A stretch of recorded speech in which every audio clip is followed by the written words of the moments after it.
yang ada pada benak penutur ya. Karena berbagai pembentuk apa namanya tanda-tanda linguistik yang ada pada dunia makna itu karena representasi dari maknanya atau dari konsepnya. Jadi kalau konsepnya atau maknanya berubah, ya itu pasti karena ada atau merupakan gambaran dari penuturnya yang berubah. Ya, penuturnya berubah. Apanya yang berubah? Kita lihat. Nah, apakah tanda linguistiknya juga berubah? Bisa jadi menjadi tanda linguistik yang lain, atau tanda linguistiknya tetap sama. Tanda linguistiknya sama, tapi konsep yang mewadahi tanda linguistik itu yang beda, gitu ya. Jadi konsep itu kan yang ada di benak penutur. Jadi kalau sampai konsepnya atau maknanya berubah, berarti karena penuturnya yang sudah berubah, ya. Karena apa penuturnya berubah? Oh, banyak hal, ya. Kita juga tahu kan sifat bahasa yang dinamis, ya. Kemudian kita juga tahu sifat bahasa yang sifatnya konvensi atau kesepakatan, ya kan? Nah, sehingga bisa terjadi hal-hal seperti itu. Apalagi kita juga kenal sifat bahasa yang disebut arbitrer. Ketiga itu, ketiga sifat itu saja bisa sangat memungkinkan terjadinya fenomena perubahan makna, ya. Jadi kalau misalnya penuturnya makin mengglobal misalnya ya, makin mendunia misalnya, ya kemungkinan berkontak dengan berbagai konsep yang berhubungan dengan eh, dunia global itu. Nah, kalau berbagai konsep dari dunia global itu menjadi bagian dari konsep penutur, bisa jadi ada perubahan yang dilakukan oleh penutur soal tanda-tanda linguistik. Jadi bisa saja tanda linguistik yang sama memuat makna yang berbeda. Bisa. Nah, perbedaannya karena apa tadi kan? Misalnya perubahan manusianya, eh, apa namanya dunia yang global membuat manusia berpikir lebih global atau menyesuaikan diri dengan masyarakat global. Bisa juga karena memang secara apa namanya kompetensi ya, secara kompetensi misalnya itu membuat berkontak dengan berbagai istilah misalnya di dalam bidang keilmuannya atau bidang profesinya, ya itu juga bisa mengakibatkan apa namanya gejala perubahan makna. Jadi daripada kita menebak-nebak, yuk pelajari dulu ini ya. Jadi bukan untuk dicontek tapi untuk dilihat skematanya. Nanti Anda membuat sendiri tentunya ya. Atau mana yang paling pas untuk mewakili eh, fenomena yang Anda bawakan. Jadi nanti tugas Anda adalah membawakan fenomenanya ya.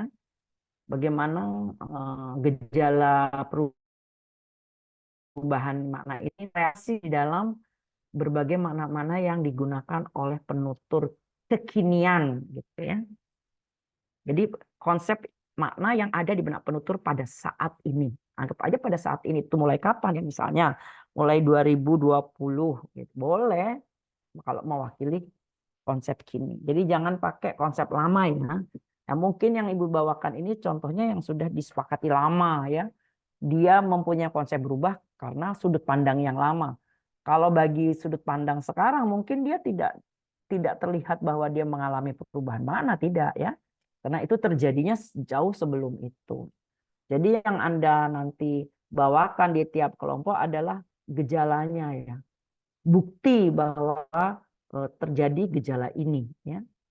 Nah, ini untuk melihat bahwa makna itu adalah bisa dikatakan ya studi masyarakat, studi etno, jadi studi sosial lah jatuhnya ya. Oke, jadi studi semantik bisa dilihat dari penuturnya ya, dari benak penutur. Yuk cek konsepnya ya. Di sini ada yang harus menjadi perhatian Anda. Nih, tadi yang Ibu sebutkan tadi ya, perubahan sosial. Jadi artinya penutur ya. Yang ini Ibu katakan bahwa perubahan makna yang ada di benak penutur ya karena perubahan penuturnya, begitu ya.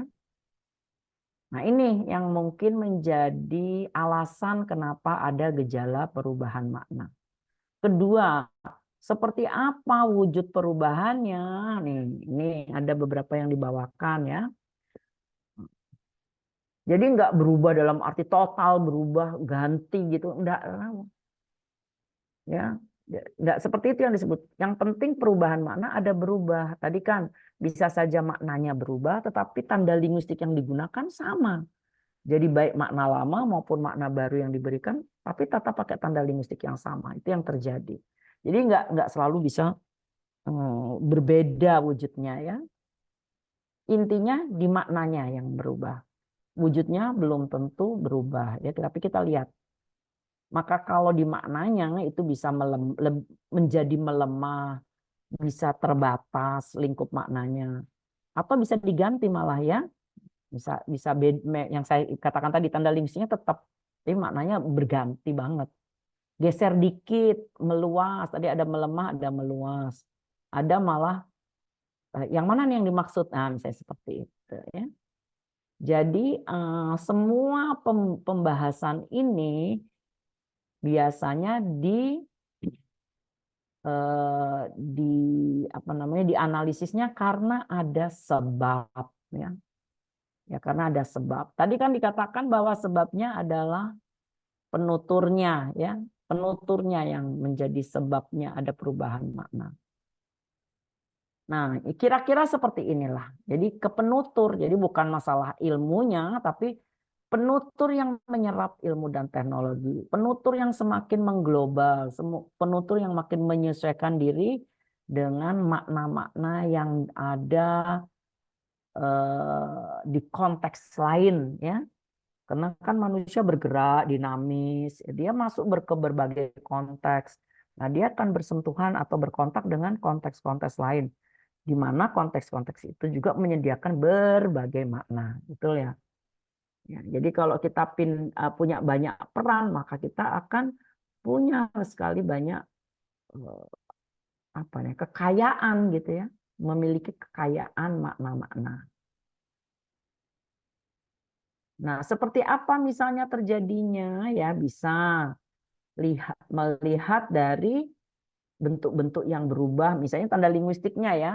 Di tanda linguistik bisa berubah dari menjadi lebih ada menjadi makna singkatan, bisa karena ada imbuhannya atau diulang atau ke bentuk lain dikomposisikan atau menjadi istilah yang lebih terbatas maknanya.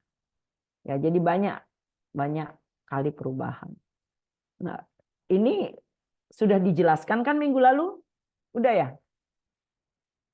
Iya, sudah Ibu. Oke, jadi ini yang mau ditagih di Anda adalah wujudnya. Wujudnya seperti apa ya.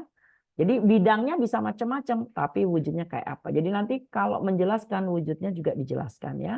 Jadi apakah oh, akibat sebab ini dan wujud perubahannya apakah ke arah ini ya. Jadi ininya harus disebut, ininya juga harus disebut. Itu yang maksudnya. Nah, kemudian contohnya nggak boleh contoh yang lama-lama gitu ya. Karena itu konteksnya sudah lama, jadi konteks yang baru ya. Misalnya seperti contoh-contoh ini ya. Nah, ini kan sudah ada lah gitu ya. Jadi jangan pakai yang sudah ada ya. Contoh yang lain.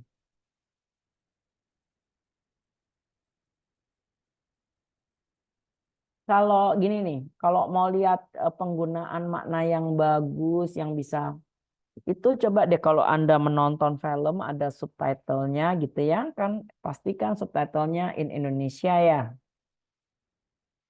Misalnya filmnya film asing Amerika atau Inggris atau film Korea atau film Cina atau film Jepang. Itu kan pasti mereka menyajikan subtitle ya, artinya eh, teks berjalan yang menjelaskan kepada kita in Indonesia seperti apa. Nah, itu bisa dipakai, itu sangat bisa dipakai untuk belajar apakah terjadi berbagai perubahan makna dalam kata. Karena kadang-kadang kalau kita mau menerjemahkan kata asing begitu ya ke dalam bahasa Indonesia sendiri, itu jangan sampai dianggap sebagai bahasa Indonesia nggak punya ya. Jadi jangan terpengaruh dengan mengatakan kosakata bahasa Indonesia itu miskin ya. Itu berarti orang yang tidak mengerti ya. Yang miskin itu pemahaman penuturnya ya. Sampai nggak tahu gitu. Jadi kita harus dengan belajar semantik kita harus meluaskan diri. Jangan sampai yang orang lain nggak tahu, kita juga nggak tahu ya. Harusnya kita yang paling tahu ya. Sehingga kalau kita menguasai makna-makna yang dalam kosakata bahasa Indonesia, jadi kita akan memiliki kepekaan ada yang berubah atau tidak ya, begitu. Ya kalau kata-katanya saja kita nggak tahu, bagaimana kita bisa mengenali ada yang berubah atau tidak berubah, ya kan? Jadi kalau ada contoh seperti ini udah lama banget, karena sekarang ini budak tetap dianggap sebagai orang gajian emang, atau bisa dianggap sebagai orang belian, ya, belian. Nah, tetapi dari konteks penggunaan bisa saja berubah. Jadi ibaratnya perubahan makna bukan manusianya saja berubah, tapi konteks yang dihadapinya juga berubah. Ya. Jadi kadang-kadang makna itu dianggap berubah tergantung konteks. Mungkin di konteks lain dia nggak dianggap berubah, di konteks lain dia dianggap berubah. Nah itu maksudnya. Ya. Jadi harus ada konteks yang mendasarinya. Nah, jadi contoh-contoh yang dibawakan itu harus yang memang berupa perubahan. Ya, misalnya kita sebelumnya kan mengenal istilah makna-makna ini. Ini makna yang ada sekarang. Nah, misalnya yang ada di kamus misalnya apa? Apakah seperti ini mengarah ke sini? Nah, kemudian di pemakaian, di penggunaan karena kan kata itu maknanya ada di penggunaan, ada di konteks.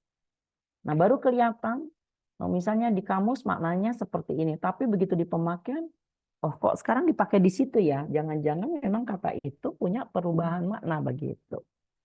Jadi perubahan itu ada di benak penutur dan ada di konteks penggunaannya. Itu yang harus dibahas. Jadi nanti harus dijelaskan makna aslinya yaitu melalui makna-makna kamus atau apa namanya? Apa namanya? Oh, yang Ibu bagi ke Anda itu apa namanya buku-bukunya? Satu kamus atau satu lagi tesaurus ya. Thesaurus. Betul. Kemudian disejajarkan atau dibandingkan dengan penggunaannya. Nah, berbagai penggunaan, jangan cuma satu penggunaan. Sehingga kita tahu di konteks mana katanya, makna itu tetap seperti yang ada di kamus atau di tesaurus, di konteks mana dia digunakan karena ternyata dia sudah mengalami perubahan makna. Sehingga harusnya nggak di konteks itu nggak ada, tiba-tiba ada di penggunaannya sekarang gitu loh. Jadi nggak kalau berubah pasti berubah. Belum tentu itu konteks yang menentukan. Ya. Konteks penggunaan yang menentukan apakah dia tetap pada makna referensinya misalnya, tetap pada makna denotatifnya misalnya, eh, tetap pada makna leksikalnya, tetap pada makna konseptualnya. Tetapi ketika di penggunaan mungkin sudah berubah. Ya. Seperti apa perubahannya sekali lagi? Ya, arahnya ke sini. Perubahannya arahnya di sini. Jadi konteksnya mungkin istilah-istilah keilmuan, gitu kan? Konteksnya mungkin eh, perubahan sosial budaya. Konteksnya mungkin adalah ini, ya tadi yang Ibu sebut, ya tergantung konteks penggunaannya kan. Di bidang misalnya di bidang jurnalistik mungkin beda dengan bahasa iklan, mungkin beda dengan bahasa hukum, sehingga ada perubahan di situ ya. Nah, atau asosiasi seperti tadi kan memang ada jenis makna asosiatif gara-gara tangkapan indera atau yang dirujuk ke makna lainnya itu misalnya ya karena namanya dirujuk ya bebas kesepakatan penutur konvensinya mau dirujuk kemana berterima nggak oleh penuturnya gitu ya. Tapi dimungkinkan ya ya mungkin untuk yang berikutnya untuk penglihatan dengan yang untuk penciuman pengecapan itu juga bisa beda makna ya. Terus yang harus dihadapi lagi adalah yang disebut berubah itu nggak harus total berubah ya. Maksudnya bisa saja sifatnya bergeser, melemah, begitu ya. Melemah ya, jadi nggak selalu bergeser dalam arti bisa melemah maknanya, atau diganti dengan makna lain, atau mengalami pengaburan. Jadi melemah di sini bisa disebut rendah hati. Gimana ya? Oh, senangnya yang udah halal bihalal. Wah, iya, iya deh. Ya, perluasan bisa saja wilayahnya tadi ya, wilayah penggunaannya. Nah, itu yang dimaksud ya. Kemudian nanti juga dicek ya bentuknya menjadi seperti apa untuk makna-makna itu ya. Perubahannya seperti apa gitu. Apa ditambah imbuhan, menjadi dibentuk dengan kompositum misalnya begitu ya. Atau diubah menjadi makna istilah bukan makna kata umum misalnya kayak gitu. Terus tadi ya konteks sudah. Nah, jadi harus ada bandingan antara leksikalnya atau konseptualnya atau denotatifnya dengan perubahan dimaksud. Perubahannya harus sesuai dengan konteks yang melatari penggunaan. Nah, itu nanti yang mau dilihat ya. Jadi harus pakai data bahasa sekarang. Ngerti nggak data bahasa sekarang yang dimaksud? Maksudnya ngerti nggak? Wih, KBBI, Ibu. bahasa sekarang itu maksudnya justru tidak KBBI. KBBI tadi panduannya kalau di KBBI itu makna leksikal kan dari leksikon. Makna denotatifnya atau makna konseptualnya. Justru itu yang berubah bisa saja ketika dia masuk ke konteks bisa saja berubah gitu loh. Jadi nanti tabelnya boleh kayak begini, ada atau tidak. Jadi jangan cari yang nggak ada ya, kayak di sini kan tidak ditemukan ya, atau hanya nggak ada penjelasannya kan nggak ditemukan gitu ya. Nah, Berarti ya silakan. datanya dari penggunaan sehari-hari gitu. Iya, dari Lebih dari dari penggalan teks. Boleh dari pengumuman, boleh dari penggalan teks, seperti ini kan penggalan teks ya. Boleh dari cakapan yang ditranskripsikan. Kalau cakapan dituliskan ya, ditranskripsikan. Ya, jadi cakapan misalnya boleh dari pidato, bisa boleh dari kecakapan kan berarti harus satu paraton ya. Satu paraton, kalau paragraf ya minimal satu paragraf. Paraton itu kan dari wujud lisan ya, paragraf wujud lisan, satu paraton misalnya. Boleh, jadi satu pengumuman berarti satu teks dong ya, satu teks kalau pengumuman. Kalau enggak nanti maknanya jadi sulit karena satu satu pengumuman itu punya berbagai hubungan makna kan. Makna teksnya itu sendiri, makna perkatanya gitu ya kan. Nah, jadi walaupun yang kita bahas makna kata, tapi konteks tadi kan diperlukan ya, diperlukan. Nah, ini kira-kira yang harus Anda ada tidak di penggalan cakapan Anda atau di penggalan teks Anda itu mengandung penggunaan yang sudah mengalami perubahan. Ya. Jadi harus kekinian ya, temanya kekinian, teksnya kekinian, sehingga kita bisa mewaspadai kata-kata yang mengalami perubahan makna. Jadi sebanyak-banyaknya mendapatkan jawaban dari gambaran ini, sebanyak-banyaknya ya. Ya, gambaran inilah ya. Nih. Nah, gambaran ini ya. Penyebabnya gambaran ini. Kemudian sebanyak-banyaknya mendapatkan gambaran ini. Begitulah ya. Macam itu gitu loh. Ya, jadi mendapatkan gambaran ini dan juga bisa menerjemahkan gambaran ini. Pertanyaan, ada pertanyaan? Berarti udah siap kan kena udah. Yuk, Ibu hanya mengulang aja dulu. Silakan. Kelompok berapa gilirannya hari ini? Halo. Terakhir kelompok berapa yang hadir apa? Yang presentasi? Kelas. Iya Bu, terakhir kelompok 5. terakhir kayaknya bukanya, sekarang ngulang ke 1 lagi nih. Oke deh. Kelompok 1 segera dalam 1 menit, 2 menit udah tayang. Silakan. Yuk langsung.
Halo kelas, berarti belum ada yang siap tampil?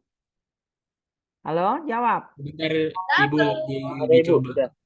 Kalau gitu coba. Sedang dicoba, lama sekali mencobanya. Oke, langsung presentasi. Iya, Kenapa ujuk-ujuk perubahan makna total, Neng? iya Ibu, mohon maaf sebelumnya karena ini belum dipindahin ke PPT karena ini baru pencarian saya doang, Bu. Oh, Saya berarti jelasin belum ya, ada Bu. yang selap. Coba. Oke, Berarti belum siap. ini hasil dari kelompok 2 kami tuh ngambil temanya tentang sosial media dan teknologi. Nah, di sini juga saya baru dapat 2 kata sih, Bu. Di sini yang pertama ada kata status yang mana di sini mengalami perubahan makna total. Kalau makna sebelumnya dalam KBBI kan status itu artinya keadaan atau kedudukan orang dalam hubungan dengan masyarakat di sekelilingnya. Nah, makna sesudahnya karena mengalami perubahan pengembangan istilah di sosial media, terutama dalam bidang sosial media dan juga teknologi. Jadi kata status ini mempunyai makna postingan seseorang di media sosial, misalnya status di WhatsApp ataupun di media sosial lainnya. Nah, di sini juga ada contoh teksnya. Pengguna bisa berbagi pesan suara di status WA hingga 30 detik. Status suara dapat digunakan untuk mengirim lebih banyak pembaruan pribadi, terutama jika Anda merasa lebih nyaman mengekspresikan diri dengan berbicara daripada mengetik. Oke. Jadi nanti untuk yang selanjutnya, karena ini baru dalam pencarian, tapi nanti kalau sudah diwujudkan di dalam teksnya duluan ya. Jadi teksnya duluan yang ditampilkan. Kemudian baru disebutkan maknanya, jangan bilang makna sebelum, tapi tadi istilahnya makna leksikal ya, pakai istilah.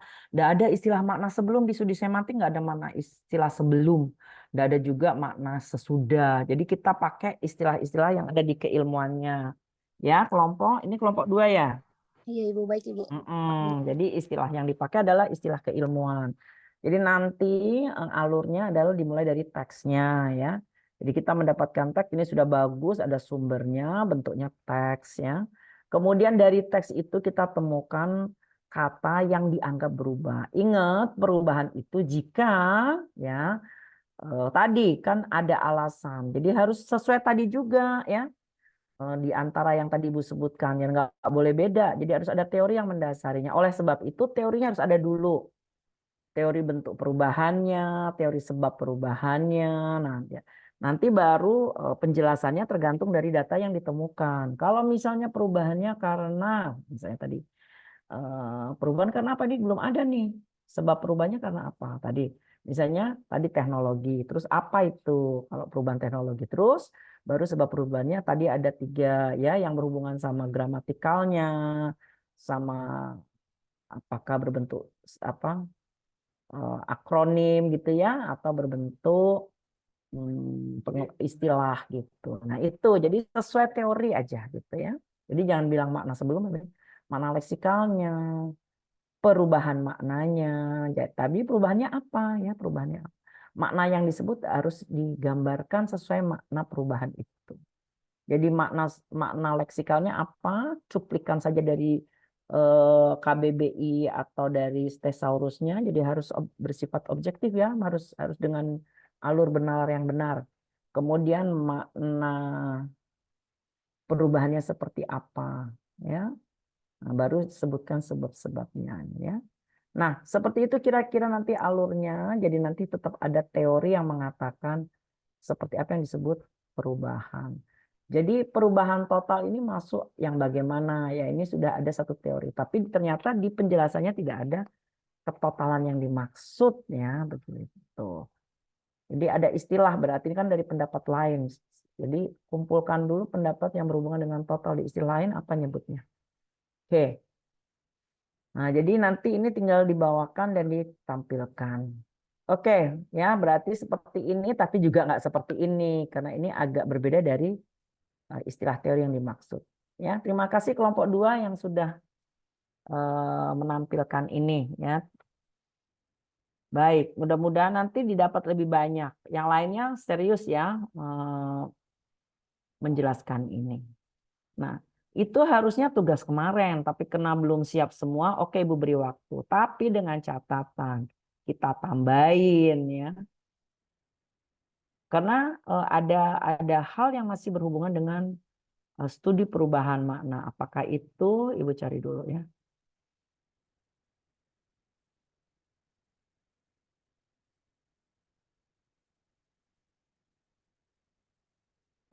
Sebentar.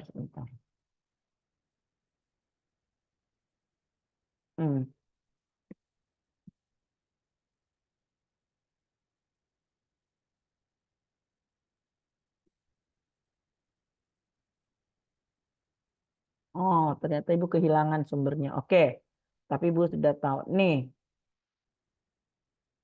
belum nemu nih ya. Belum nemu. Di mana Ibu nyimpennya? Jadi selain perubahan yang dibicarakan, ada satu yang ditambahkan di dalam pembahasan kelompok nanti ya, yang disebut dengan istilah tabu. Udah pernah tahu belum istilah tabu? Halo? Jarang digunakan. Jarang, Ibu. Tabu. Oh, Ayo, kalau siapa? tabunya denger, Ibu. Apa coba? Kalau Apa menurut katanya, Anda? kalau tabu tuh hal yang di luar, apa ya, istilahnya, Yang enggak lazim, Bu. yang nggak lazim Tidak ya, di luar lazim. Oke, pemahaman. boleh. Apalagi? Di luar pemahaman.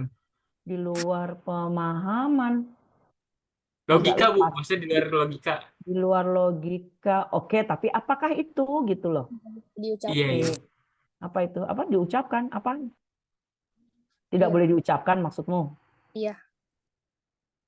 Nah, sesuatu yang tidak boleh diucapkan. Kalau kata bahasanya Harry Potter apa? Nonton film Harry Mantra. Potter kan? Mantra. Bukan. Dia selalu menyebut dengan kata yang tidak boleh diucapkan gitu. Dan dia nggak pakai istilah tabu. Di budaya-budaya ada nggak tabu? Di budaya ada tabu nggak? Maksudnya gimana, Bu? Budaya berdasarkan budaya kan semantik itu kan adanya di benak penutur. Sementara penutur punya latar belakang budaya. Tahu nggak di budaya? Ada tabu nggak menurut Anda? Ngerti nggak?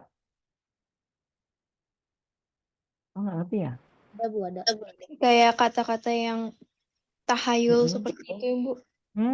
Kata-kata tahayul ya. Oke. Jadi kamu menganggap tabu itu tahayul? Oh, tunggu dulu. Kalau begitu cari dulu konsepnya ya. Sehingga kita tidak mengelirukan konsep tabu itu hanya sebagai tahayul. Ya, jadi kalau orang tua bilang tabu jangan langsung diterjemahkan sebagai tahayul. Kalau langsung diterjemahkan seperti itu berarti kita belum menangkap konsep tabu itu sendiri ya. Oke. Jadi apa hubungannya dengan perubahan makna? Itu nanti yang harus dibawakan juga ya. Jadi apa hubungan antara konsep perubahan makna dengan istilah tabu? Tuh maksudnya. Jadi yang mau Ibu harapkan dari pembahasan tambahan di Anda adalah siapa tahu kata-kata yang Anda temukan selain mengalami perubahan makna juga mengarah kepada kata tabu. Jadi tabu jangan buru-buru diungkapkan sebagai tahayul ya. Konsepnya dulu yang dipelajari ya. Jadi ini juga berhubungan dengan konsep perubahan makna.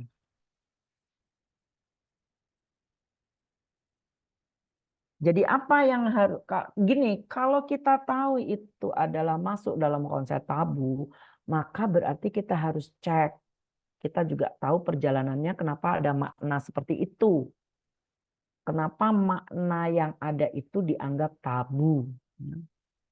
Tabu bisa di search misalnya dalam TABOO gitu misalnya ya. Atau tabu. Atau ada istilah lain enggak? Tidak boleh diucapkan.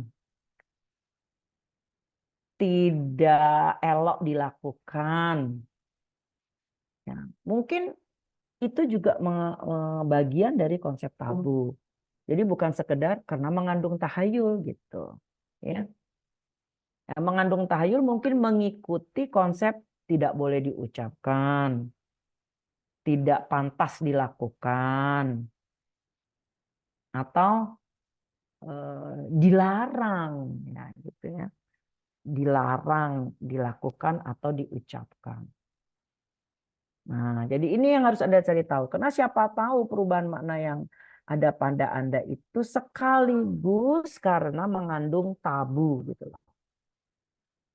Kalau kita paham tabu, berarti nanti secara bijaksana kita juga pandai, ya, pandai memanfaatkan kata-kata yang jelas-jelas mengandung perubahan tabu.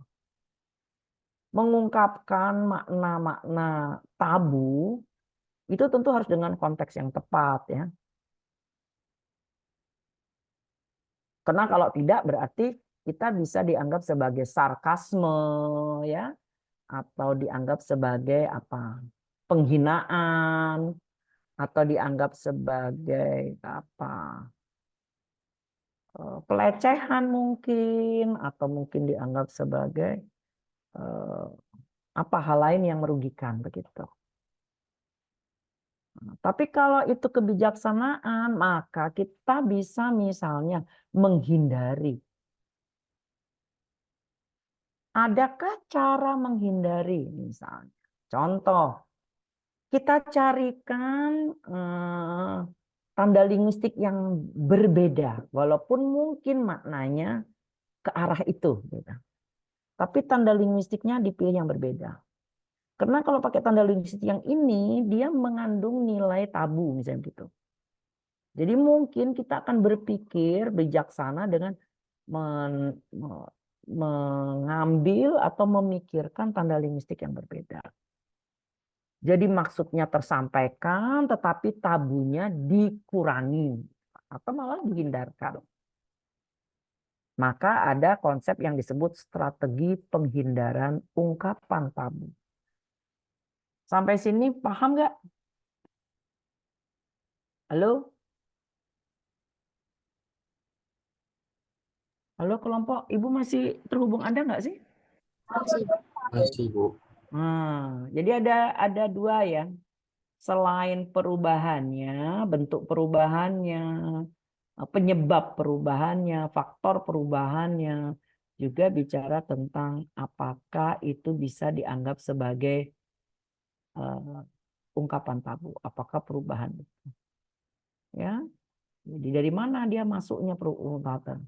Jika konteksnya begini, jika hasilnya begini, itu maknanya begini. Tapi ini dalam situasi atau konteks tertentu itu tabu gitu loh. Tidak boleh diucapkan, tidak boleh dilakukan, atau tidak boleh disampaikan makna itu. Kira-kira begitu. Jadi itu tambahannya. Ada pertanyaan sampai di sini? Ini berarti kata-kata yang punya perubahan makna tapi punya tabuan gitu kali ya. Oh nggak jelas ya? Yang lain jelas apa maksudnya agak deket ya, ramai sekali kamu di mana? Oh iya, iya. Agak deket coba. Ya. Ini maksudnya kalau kata-kata yang punya perubahan ada pasti di konteks tertentu dia jadi tabu atau gimana? Iya, perubahannya itu bisa aja tabu karena konteks penggunaannya. Iya. Karena kan makna itu tergantung penggunaannya toh. Konteksnya. Nah, jadi dia berubah kemana ini. Tapi misalnya makna itu juga di konteks yang lain bisa dianggap tabu. Misalnya seperti itu. Jadi perubahannya bisa seperti itu. Itu dampak lain begitu. Jadi kita harus mewadahi berbagai makna-makna yang ada pada leksikon-leksikon kita gitu. Ya, jadi siapa tahu data yang kamu temukan itu bisa tabu. Misalnya tadi kata status bisa saja tidak menimbulkan di konteks penggunaan manapun tidak mengandung tabu begitu. Sehingga dia bisa tidak ada larangan pengucapan atau penerapan makna gitu. Tapi itu harus diperhatikan gitu. Jadi siapa tahu data Anda bukan cuma status karena melihat lagi leksikon yang lain yang digunakan di konteks itu ada enggak gitu. Yang mengarah kepada tabu. Ya. Ini contoh nih ya, contoh ya. Situasi tabu ini bukan kata ya, tapi situasi. Contoh. Di negara lain kita belajar bahwa sebenarnya secara institusi atau undang-undang atau manapun ya dokumen negara itu tidak boleh membicarakan pemimpin dengan kata-kata yang ya apa ya kata-kata yang judulnya menghina atau apa tidak boleh. Andai kata dianggap seperti itu biasanya prosesnya setelah beliau tidak memimpin misalnya.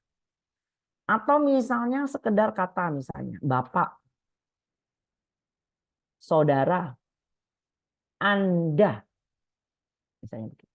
Kita menganggapnya sekedar secara leksikal itu maknanya adalah orang sapaan, misalnya, atau sorry, pronomina. Tidak semua pronomina kita itu bisa digunakan sebagai konteks sapaan. Ada pronomina yang secara kontekstual bisa dipakai untuk sapaan, ada yang enggak. Nah, terus dipakainya bisa diterapkan ke siapa saja. Kita tahu ada konsep misalnya speaking-nya Durkheim sih, bahwa untuk menentukan penggunaan bahasa itu harus ada prinsip partisipan. Hubungan partisipan yang sangat jauh tuh menunjukkan keformalan yang tinggi. Jadi, adakah dari bentuk pronomina yang dijadikan sapaan itu yang tabu jika diucapkan untuk konteks yang tidak tepat gitu. Misalnya, dia tabu jika diterapkan untuk hubungan partisipan yang sangat jauh. Gitu. Jadi nggak mungkin dong ke presiden kamu, berarti nggak boleh itu ya. Nah, apakah Anda boleh? Konteksnya apa dulu? Kalau konteksnya nggak sesuai, nggak boleh. Jadi artinya di negara manapun berlaku. Bahkan ada di negara yang mengatakan tidak boleh menyebut nama raja atau keluarga raja. Menyebut namanya aja nggak boleh. Tapi memang itu kalau dipatuhi itu bukan dalam rangka memuja orang, bukan, tapi dalam rangka mengatur stabilitas. Artinya bernilai kebijaksanaan. Ingat ya, makna-makna yang pada tanda-tanda linguistik itu memiliki kekuatan ya, memiliki kekuatan dalam arti memengaruhi orang, begitu ya, dalam konteks apapun. Jadi harus sesuai semua. Makna itu dan tanda linguistik yang membungkus makna itu harus sesuai dengan konteks penggunaannya. Konteks penggunaan mana? Oke, kalau misalnya pakai Durkheim, oh banyak banget. Ada speaking itu ada berapa? 8. Ada 8 patokan yang menganggap bahwa harus memenuhi 8 kriteria itu untuk dikatakan bahwa bahasa itu pantas atau tidak pantas, boleh atau tidak boleh, sesuai atau tidak sesuai untuk diterapkan. Ya. Jadi konteks itu pengertiannya banyak. Ya.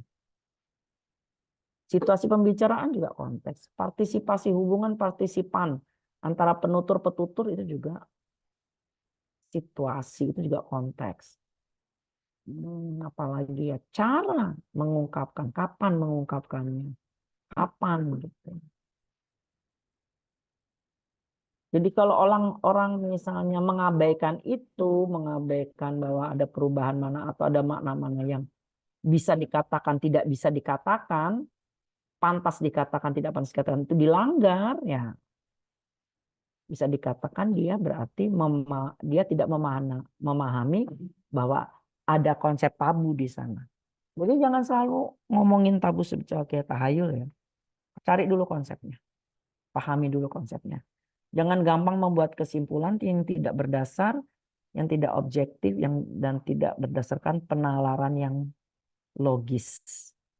Paham semuanya? Halo? Iya, Harus paham. cari. Jadi sampai bisa memahamkan ke semuanya penalaran logis apa yang terjadi antara konsep perubahan makna dengan konsep tabu. Oke? Ya, baik, Bu. Ada lagi pertanyaan? Kalau tidak ada pertanyaan, Ibu nggak mau tahu ya. Pokoknya minggu depan 5-5-nya udah selesai. Ya, Lili ya.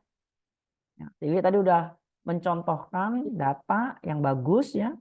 Tapi kita tambahin dengan tugas tadi. Karena harusnya tadi tugasnya yang ini. Ya. Oke, enggak apa-apa. Tapi kalau harus minggu depan baru ditampilkan tambahannya itu. Jadi masukkan konsepnya, baru masukkan contohnya, dan masukkan analisisnya. Itu intinya. Baik, Ibu sudahi pertemuan hari ini karena sudah mendung, Ibu masih di kampus. Kayaknya Ibu mau bercepat-cepat dan tugas Anda boleh tidak meninggalkan Zoom karena waktu belajar masih ada. Boleh berdiskusi dengan yang lainnya. Oke? Terima kasih, sampai jumpa. Selamat sore semuanya. Selamat sore, Ibu. Terima kasih. Hati-hati di jalan, Ibu.